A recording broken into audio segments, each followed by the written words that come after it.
Hey y'all, how's it going? Welcome back to Seed to Plate channel. My name is Brooke and today we are talking about the 9 biggest issues you will face with starting your seeds indoors. I've been doing this for years and I actually have examples of like most of these problems in my current seed starting, because sometimes you just don't learn and that's fine. If you've never been here before, welcome. I am a urban suburban gardener with a corporate full-time job out of Austin, Texas. I am in zone 8B in the south where it gets very, very hot. So it is a little bit early to start seeds for some of the climates that are still in the colder ranges, but this is prime time for us here in Central Texas. As always, I will put chapters down below so you can figure out what your seedling problem is and navigate towards that place. If you like what you see, hit the like button, subscribe, leave a comment. If you don't want to do any of those things, that's cool too. Just let the algorithm gremlins bring you back here whenever they feel like it's the right time. I will say I am building a new garden in the next couple of months, so I will be starting completely from scratch. We are in the process of buying a new house with a massive yard, so the urban food farm stand is approaching. If that increases your urge to subscribe. Okay, I'm done, sorry. All right, so issue number 1 is when your seed caps get stuck. Now, what this looks like is a little like this. Do you see where that seed cap just won't let those leaves go? So that will happen sometimes, and actually it's still on the end of this leaf too. You can kind of see it there. So this will happen sometimes when you don't have enough moisture in the air, which is very common if you're starting seeds indoors. You've probably got your heat on, it's probably winter, the air is drier, and it doesn't really dawn on us to like mist our plants every day, and also we don't want to necessarily do that because we don't want to encourage any kind of fungal disease. So there's a couple ways to fix this. You can directly hit this with water and then very gently, and I mean very gently, get this seed casing off. You don't want to break the leaves. If you break the tips of them, they'll be fine. I've done it lots of times. So this is a serrano pepper seedling. Now, this is gross, but it really works, okay, y'all? Really works. The enzymes in your saliva will actually break down the seed casing and make it easier to get off. So I'm gonna show you. I put spit on my finger off camera because it's the internet and people are weird. So I have spit on my finger, gross. I'm actually just going to take this and kind of like get the spit on the seed cap. And then if you can approach it from the sides where it's stuck, you can usually just slip it off. Now, I didn't get it all the way off, but I did release the seedling. So it has its 2 leaves. And that's enough, okay? That's where you wanna stop. You don't wanna get all obsessive about trying to get it off. So these first 2 leaves that come out of your plant, the biggest point of them is to collect sunlight so it can grow its next set of leaves right here.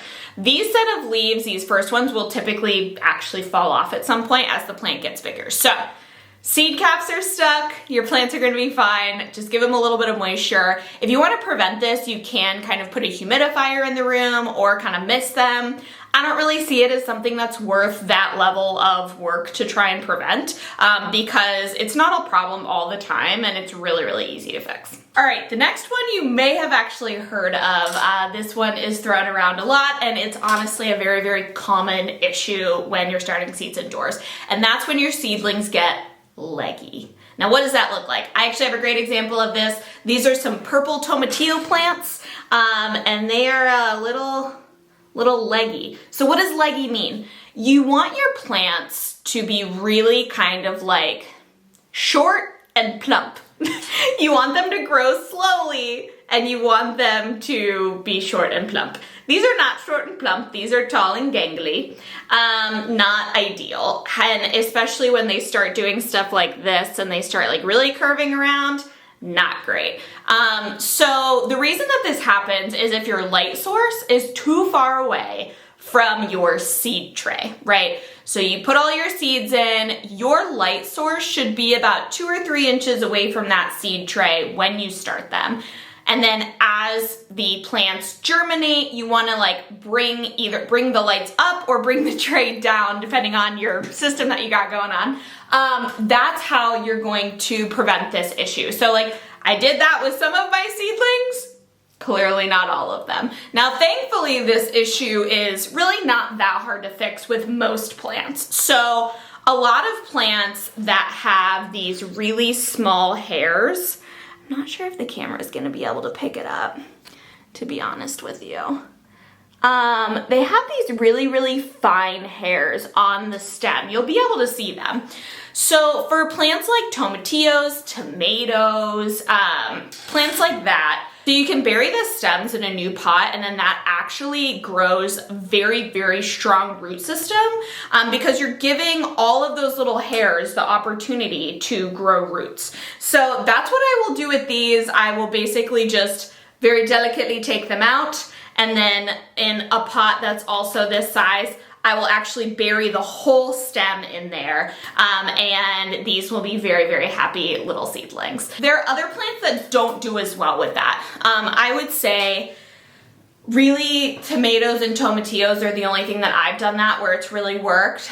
Maybe some brassicas like kales and stuff like that, but those I've never buried super, super deep. I've just buried them deeper. Now you can, if you realize that your light's too far away and you're already germinated, you can always move it closer to the light. That definitely will help you, but that's the best way to fix a leggy seedling, is either to plant it deeper and let its roots form, or just get it closer to that light source. Y'all, I'm literally using like boxes to like lift up my trays up to the lights. Like, it does not have to be fancy. Now, the third problem is that your plants all died at the base and flopped over and they're dead. I don't have an example of this, but I'm gonna put a picture up over here, over somewhere, so you can see what that looks like. Now, the reason that that happens, it's actually a fungal disease. So this is what it looks like. I did have this happen a couple of years ago, and I actually didn't know what it was. So damping off is a process where there was I said fungal disease, it's a bacterial disease that's already in your soil. So the reason that this could happen is that you didn't sterilize your soil, or you didn't get a good high quality soil, and it had some kind of bacterial disease in the soil that made this happen. Now, unfortunately, with this issue, there's really no way to fix it. You are going to have to sanitize all of your equipment and completely restart your seeds.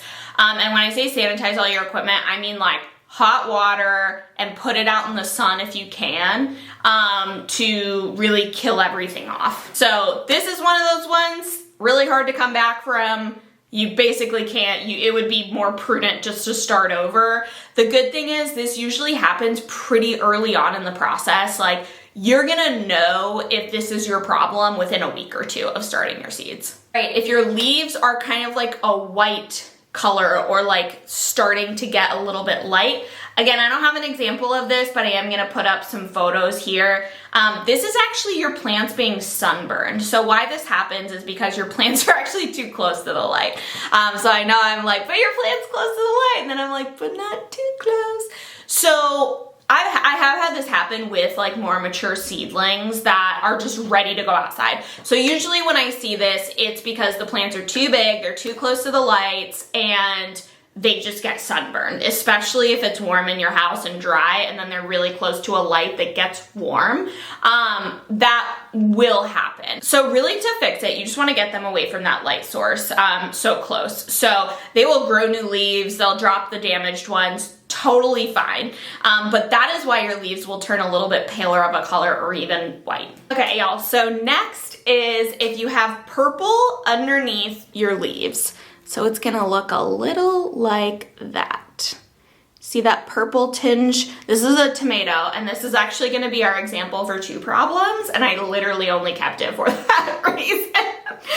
So, purple underleaves. This will happen because of nutrient deficiency. So I've seen it happen with tomatoes. I have seen it happen with peppers a little bit. But this basically happens a lot when you use seed starting mix or you don't use a very high quality mix to start your seeds. So the reason that this will happen is because the plant just needs nutrients, right? They have enough energy to get themselves germinated and then grow their first 2 sets of leaves, and then they need more nutrition. So if we're in a very sterile environment like a pot, we don't really have the nutrition that it needs. So the way to fix this, and I do this literally every year, there's no shame in it, and I'm going to say some words that gardeners just, there's a lot of butt clenching that's gonna happen when I say these words, all right, y'all? Synthetic fertilizer. I garden mostly organic, okay, but when my little baby seedlings are dying because they don't have nutrition, you better believe I'm gonna break out my Fox Farm, Grow Big, liquid fertilizer, and I'm gonna dilute the crap out of it, and I'm gonna give my seedlings a fighting chance, because having a tomato plant that had synthetic fertilizer one time is better than having no tomatoes. That I said it. I said what I said, okay? That is the purple underneath. I literally run into this every year. Very common, very easy to fix. Oh, another one that I don't have a good example of is yellow leaves. So sometimes you want your leaves to be like a really, really vibrant green unless the variety is specifically supposed to have a yellower tinge of leaf, which I actually have one of those, but I don't want to confuse y'all, so I'm not going to show you. Okay? Okay. So if your leaves start to get yellow, that is also going to indicate a nutrient deficiency. Now, the one exception to this is your first set of leaves when the plant germinates. So these leaves, in our super messed up example, these are your first set of leaves right here. They are going to get yellow and fall off, and that is super normal. So sometimes that will happen. That's not a big deal. If your new growth leaves are yellow, you also have a nutrient deficiency, and you need to get some liquid fertilizer and swallow your organic gardening pride and fertilize your seedlings. Please. Now, the next thing that you could potentially run into is mold. And a little bit of mold I don't seem to have a problem with. And usually that's because of an environment that's too moist. So if you are adding too much water to your seedlings, if you're spraying them too much, you could end up with mold. Now, if your mold is on the soil, just like back off the water a little bit, get a fan in the room, get some airflow. Air circulation and fans are really, really good for seedlings anyway. So that's a way to fix your mold problem. Now, if your plants get moldy, which I literally cannot fathom how that would happen, truly, you're gonna have to start over. You might be able to dry them out, but at that point, I'd probably consider them pretty compromised, and I personally wouldn't move forward with them. But if you really just, it would take a lot. Like, it would take a lot for you to get the mold situation onto your actual plants. A little surface, not the end of the world. The plants, that would take a lot. So I wouldn't really worry about this one too much, to be honest with you. However, it is alarming. Like when you go look at your plants and there's just like a little white layer of mold, which I've totally had happen before, you're kind of like, oh, literally it'll die. It will die. If you give it some airflow and you stop misting everything like a crazy person, yes, I'm talking to myself, you'll be totally fine. Okay, now the next thing, which I have never had issues with, so I can't show you, but the next thing is fungus gnats. So if you do have a little bit of mold, totally fine. We just covered that. However, the thing that mold will attract are fungus gnats. So fungus gnats are like a form of gnat. We all know what that is. I don't think I need to talk about it too much. But fungus gnats are a type of gnat that will actually lay eggs in your like fungusy soil, okay? So they're not great, mostly because they're just annoying and they're gross. So I would actually highly recommend getting a sticky trap or making a homemade apple cider vinegar trap. And the reason that you get fungus gnats, back up. The reason you get fungus gnats in the first place is usually you bring in something that's contaminated already with the eggs, with the whatever. So you could sterilize your soil. I don't. A lot of people swear by it. I still don't. And I've never had this issue, knock on all the wood in my vicinity. So I don't really worry about it too much. There's some people who like use cinnamon.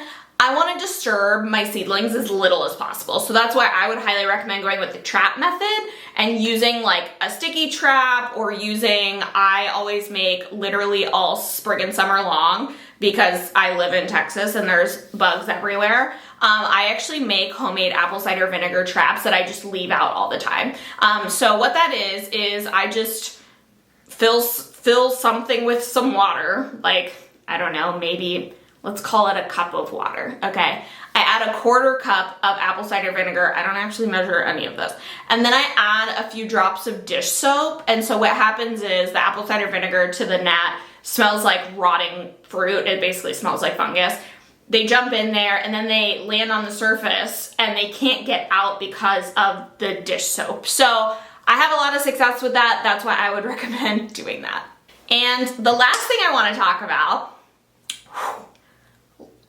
she's a little lengthy on this one because a little bit of a story time, and then I'm going to tell you what this is. So I believe that I had contaminated soil for my first round of tomato seedlings. Now I say first round because I've literally restarted them all. So I did a video a couple videos ago about seed starting mix versus potting mix. Now, I'm still a believer that you can use either seed starting mix or potting mix. They have their different uses, all that good stuff. However, my potting mix, really, I only used it for my tomatoes. I took some photos. I will put them over here. This seedling, the one I showed you earlier, this tomato seedling is probably at least 4 weeks old. It's nutrient deficient, being planted in potting soil, which it shouldn't be because potting soil has a good amount of nutrients in it. The leaves are doing this weird curly thing. And let me show you what another seedling looks like. That's the same age, okay? It's a different variety, but it doesn't actually matter.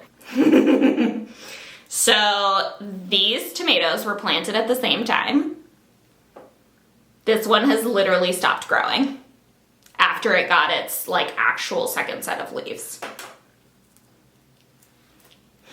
So if you Google different photos of grazon or herbicide contaminated garden soil, you will see all kinds of examples of what this can look like. The reason that you get contaminated soil that makes plants look like this is actually because of herbicide. So herbicide is a spray that is sprayed on fields, typically where livestock will graze, or honestly in vegetable, like agricultural fields. So the reason people get all upset about GMOs, okay, we're getting real deep real quick. The reason people get upset about GMOs is because they genetically modify vegetables or grass or plants to be able to withstand herbicide. So what that means is, in this case, what I believe happened was my potting soil was contaminated with herbicide from whatever fertilizer that was probably animal manure based was in the potting soil. I'm not gonna point fingers at which company it was. I will never use them again. I literally had multiple people tell me that their soil killed their whole garden, and I've learned my lesson. But so a cow, typically it'll be cow manure, a cow will eat the grass that's been sprayed with herbicide so that they can, only have the grass they're supposed to have. I'm not a cow farmer, I don't know. But it doesn't break down in their system. So then they poop, and then the manure gets composted. It still doesn't break down, and then it messes up your plants. It's very, very specific what will happen with these plants. And I've talked to enough local gardeners and even like nationwide gardeners who have had contaminated soil problems, and I've had multiple of them tell me, I think that's what happened to you. So I had literally a whole 10-20 flat of determinate and indeterminate tomatoes. And if you've been here for any length of time, tomatoes are like my favorite thing to grow. They are my happy place. I love growing tomatoes. I love eating tomatoes. Very ironic. I recently found out when I was a baby I was like allergic to tomatoes and I would break out in rashes. That's weird. So I love tomatoes. So it was like borderline devastating. But once I figured it out and I looked at my other tomato seedlings and realized how much bigger they were, every single one of my tomato seedlings looks like the one I just showed you. A whole flat of 4-week-old tomato seedlings looked like that. It was very upsetting. So soil contamination is a real problem that you have to be very aware of. Of course, now that I'm like building my garden, getting ready to build my garden, I'm having to like plan and maneuver. And it's kind of sad because I actually used to use straight up composted cow manure. It smelled awful. It's called Black Cow composted cow manure. And I would put that stuff in my garden every season, and I always had such a great garden. I'm a big believer in regenerative farming, where you have animals and it's vibing with the vegetables and they're giving back to the land. Big believer in all of that, okay? It really sucks when you get contaminated soil and nothing will grow. So I restarted all my tomatoes, and that's what your soil contamination is typically gonna look like. Now, I've been telling you this whole time, here's the problem, here's what it looks like, here's how you fix it. I have real bad news. There's no way to fix it. Once your seedlings or your garden in general has been affected by this, there's really no immediate way to fix it. If it ends up in your garden, there's tons of content out there that you can go look up. If it ends up in your seedlings, start over. Sanitize everything and just start over. That's what I did. I lost a month, which is a bummer. I'm also one of those crazy people who starts 12 weeks ahead, so I'm probably more within normal range, if you will, but I'm still bummed about it. So I'm just gonna eat that and move on. So those are your 9 biggest issues you will have when you're starting seeds indoors. If you know of any others that I didn't touch on, please leave it in the comments so we can all share knowledge with each other. But for now, thank you so much for watching. Happy gardening, and we'll see you next time.